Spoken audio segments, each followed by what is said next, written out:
A Jonesboro man lost control of his vehicle, hitting a tanker truck and causing it to roll onto its side on Thursday. Cornelio Ortiz of Jonesboro was driving northbound on I-81 on Thursday in Greene County when he reportedly lost control of his vehicle and hit the guardrail. He bounced off of the guardrail. A tanker truck swerved out of the way of Ortiz, but Ortiz managed to hit the truck. The driver of the tanker truck, Julia Richardson of Florida, allegedly lost control, going off the left side of the road. The truck rolled onto its side. Both Ortiz and Richardson were transported to Holston Valley Medical Center, as well as the passengers in Ortiz's vehicle, Victoria Cook of Telford, and a 1-year-old child. Dominos plans to open in May, according to Consumer Public Relations Specialist Danny Bolger. Dominos will open in the Fairgrounds Plaza Shopping Center next to Publix in May. The store will be about 1,600 square feet. There will be a dine-in area with seating for 12 to 16 people. Domino's began in 1960 and now has almost 14,000 restaurants. Another store in the Greenville Commons announced its closure. Rue 21, a clothing store, is closing in the Greenville Commons. Rue 21 joins Carolyn's Hallmark and JCPenney and stores from the Greenville Commons announcing closure. A Limestone man was arrested Thursday morning after he tried to enter a woman's apartment Wednesday night, according to Greenville police. The manager of Crestview Terrace Apartments on the 70 bypass told police that 30-year-old Tyler Smith of the 400 block of Pritchard Road was at the complex and was extremely belligerent and threatened to do harm. Smith ran off before police arrived, but a woman at the apartments told police that Smith had been trying to contact her since an incident involving police last week. Smith reportedly went to the apartment late Wednesday night and tried to force his way into the residence, placed a note on the door, flattened the tire on the victim's vehicle, and turned off the breaker to the apartment, which caused it to lose power. Smith was found in the 1000 block of West Summer Street and taken into custody on a charge of assault. He is in custody without bond prior to a court appearance on Monday. The Capitol Theater of Greenville will host a variety show on Saturday, May 13th at 7 p.m. The show is open to performers of all ages from Greene County and surrounding areas. Performances will be judged on natural talent, stage appearance, originality, and difficulty. First, second, and third prizes of $500, $200, and $100 will be awarded. Acts can be no longer than 5 minutes, and performers must bring their own music. Today is the last day that audition videos are being accepted, and they need to be sent to Rhonda at capitalgreenville.org. Tickets to the show on May 13th will be $10 for adults and $5 for children and seniors. Tickets will be available soon on the theater's website at capitalgreenville.org. For more information on the show, call 638-1300. Theater at Tusculum, in conjunction with the Tusculum English Department, will present the 5x10 plays beginning April 20th with an additional 4 performances during the annual Old Oak Festival at Tusculum College. The 5x10s are a collection of 5 10-minute plays written by Tusculum students and produced as part of the Axe Arts Academia Performance and Lecture Series. The collection of original dramatic works will premiere on Thursday, April 20th at 7 p.m. and will run as part of the annual Old Oak Festival. The annual festival hosted by Tusculum promotes a wide array of art and music from the region, and the 5x10s offer Tusculum student playwrights the opportunity to see their dramatic works brought to the stage as part of the festival's offerings. Showtimes during festival will be 7 p.m. on Friday, April 21st, 2 p.m. and 7 p.m. on Saturday, April 22nd, and 2 p.m. on Sunday, April 23rd. All the performances will take place in the Bahan Arena Theater in the lower level of the Annie Hogan Bird Fine Arts Building on the Tusculum campus. Audiences are cautioned when considering bringing children to the production due to adult themes and some mild language. The show is recommended for ages 13 and up, with parental guidance advised. General admission is $7, and tickets can be purchased at the box office, which opens 1 hour prior to showtime. Tickets may be reserved by calling 798-1620 or by email at jhollowell@tusculum.edu. Tickets may be purchased with cash or check only, no credit or debit cards. A key legislative initiative spearheaded by House Republicans to help adults without a degree access higher education as well as a bill aimed at expanding access to college for Tennessee military men and women, won approval this week after passing the full House floor with bipartisan support.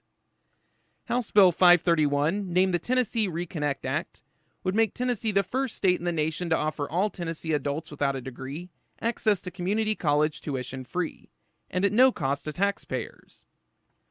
Currently, Tennessee adults without a degree or certificate can already attend Tennessee Colleges of Applied Technology tuition free, and House Bill 531 would add community colleges into that same category. The legislation expands on a program launched in 2015 aimed at attracting approximately 900,000 Tennesseans who have earned some college credit, but not enough to earn a degree. The program will begin with the 2018-19 school year upon approval. For more on our news, visit our webpage at greeneville.com and sign up for our mobile news alerts by texting the word news to 59457.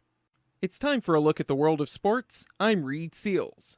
The Greenville High School volleyball team will be hosting a cornhole tournament today to raise money for the program. Teams will consist of 2 players and the entry fee is $20 per person. The event will take place in the gymnasium at Greenville High School starting at 11 a.m. Check-ins will start at 10:30 and prizes will be awarded to the top 3 teams, with a cash prize of $100 to the winner. Concessions will be available for players and spectators. More than 150 members of local law enforcement teams took in practice at Haslam Field on Thursday afternoon as the Vols hosted Law Enforcement Day as part of their 11th of 15 scheduled spring practices. Following practice, head coach Butch Jones presented a personalized jersey to officers from the Maryville Police Department as a salute to fallen officer Kenny Moats, who was killed while responding to a domestic disturbance on Alcoa Trail last summer. Only 4 more practices remain in the Vols spring season, which concludes with the orange and white game on April 22nd at Neyland Stadium at 4 p.m. Admission and parking are free to the public, and a fan day event will precede kickoff. The Vols head to Neyland Stadium today for their final practice of the week. Tennessee women's basketball fans looking for a 2017 Thanksgiving getaway need look no further. Holly Warlick's squad is set to participate in the Women's Cancun Challenge in Mexico on November 23rd to 25th. The 13th edition of the women's event includes long-respected powers from major conferences and a mix of mid-major teams looking to flex their muscle. The Cancun Challenge will be held at the all-inclusive Hard Rock Hotel Riviera Maya on the Yucatan Peninsula. The Lady Vols will be making its second in-season trip outside the U.S. during the Holly Warlick era and 3rd overall. UT went 2-0 to win the Lucaya Division Championship at the June Canoe Jam at Freeport, Bahamas during the 2013-14 season and went 3-0 during a tour of Italy during the summer of 2015. Seating is limited for this exclusive event, and all fans should book land travel packages through Triple Crown Sports for admission into games in Mexico. Travel packages are the only way to guarantee admission to games at this time. For travel package information, contact Sarah Sullivan at 970-672-0533 or by email at sarah@triplecrownsports.com or visit the website at cancunchallenge.net. That's been a look at the world of sports. I'm Reid Seals. A Greenville man has been charged in connection with a robbery that occurred at a Greenville motel last week. A North Carolina man reported on Monday to the Greenville Police Department that he was robbed at knife point inside room 145 at Days Inn on the 11E bypass. The man said he went to the motel with a woman last Sunday, then left her in his room while he went to work last Monday. Shortly after the victim returned to the room around 9:45 Monday night, the woman let 2 men into the room who displayed knives to the victim. One of the men, 39-year-old James A. King of Greenville, had a bulge in his waistband with his hand on it that appeared to be a firearm. King allegedly held a knife to the victim's throat, and the woman told the victim to hand over his money. The victim emptied his pockets, and the 3 left the room with $900 in cash, along with the keys and title to the victim's red 1992 Nissan Sentra, which is valued at $600. King reportedly told the victim that he would kill him if the police were called after they left.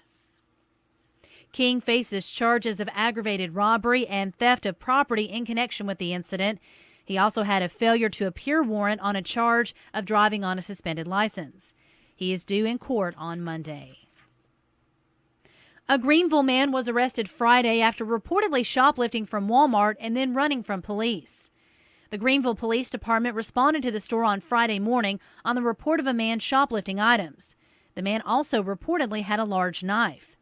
When police attempted to make contact with 24-year-old Antonio E. Santos of Buckingham Road, he grabbed a bag of merchandise and fled on foot out the side door of the store. Santos reportedly ignored commands to stop, and a foot pursuit ensued. After running for over a mile, Santos laid down on his side in a cattle field. He was given multiple commands to put his hands behind his back, but he failed to comply. He also resisted being handcuffed. Santos was taken into custody. He was offered medical attention but said that none was needed. Around $320 worth of merchandise was recovered from different places along the path of the foot pursuit. Those items were returned to Walmart for processing. Santos was charged with shoplifting, evading arrest, and resisting stop, halt, and frisk. He will appear in court this week on the charges.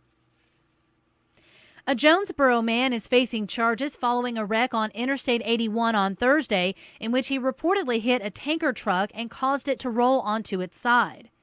26-year-old Cornelio Ortiz of Harmony Road was found to be in possession of a bag of marijuana following the wreck. He was also discovered to have a revoked license. After Ortiz struck the tanker truck, the driver, Julia Richardson of Florida, lost control. The truck went off the left side of the roadway and rolled onto its side. Ortiz and Richardson were transported to Holston Valley Medical Center for treatment of injuries. 2 passengers in Ortiz's car, Victoria Cook of Telford and a 1-year-old child, were also transported for medical treatment. Ortiz faces charges of possession of a Schedule 6 drug and driving on a revoked license, 6th offense. He was issued a summons to appear in court on Wednesday. A Midway man is due in court Monday following his arrest on drug charges. 50-year-old Donald D. Dean of Little Chucky Road was stopped by police on Thursday for crossing the center line. A canine alerted to the driver's door. A baggie with .2 grams of methamphetamine was found, along with a glass pipe. An empty baggie was found in Dean's front pocket as well. The 2017 decal on his tag did not match the registration of the vehicle and had apparently been switched with another tag. Dean was charged with possession of a Schedule 2 drug, possession of drug paraphernalia, and unlawful removal of a registration decal. His bond was set at $4,500. And a Chucky woman reported forgery to the Greene County Sheriff's Department on Friday. The Wilhoit Road woman said she discovered that 2 vehicle titles had been forged using her name. One was for a 2009 Nissan Versa and the other for a 1994 Dodge Ram pickup truck. The Sheriff's Department is investigating the forgery. For more on our news, visit our webpage at greeneville.com and sign up for our mobile news alerts by texting the word news to 59457.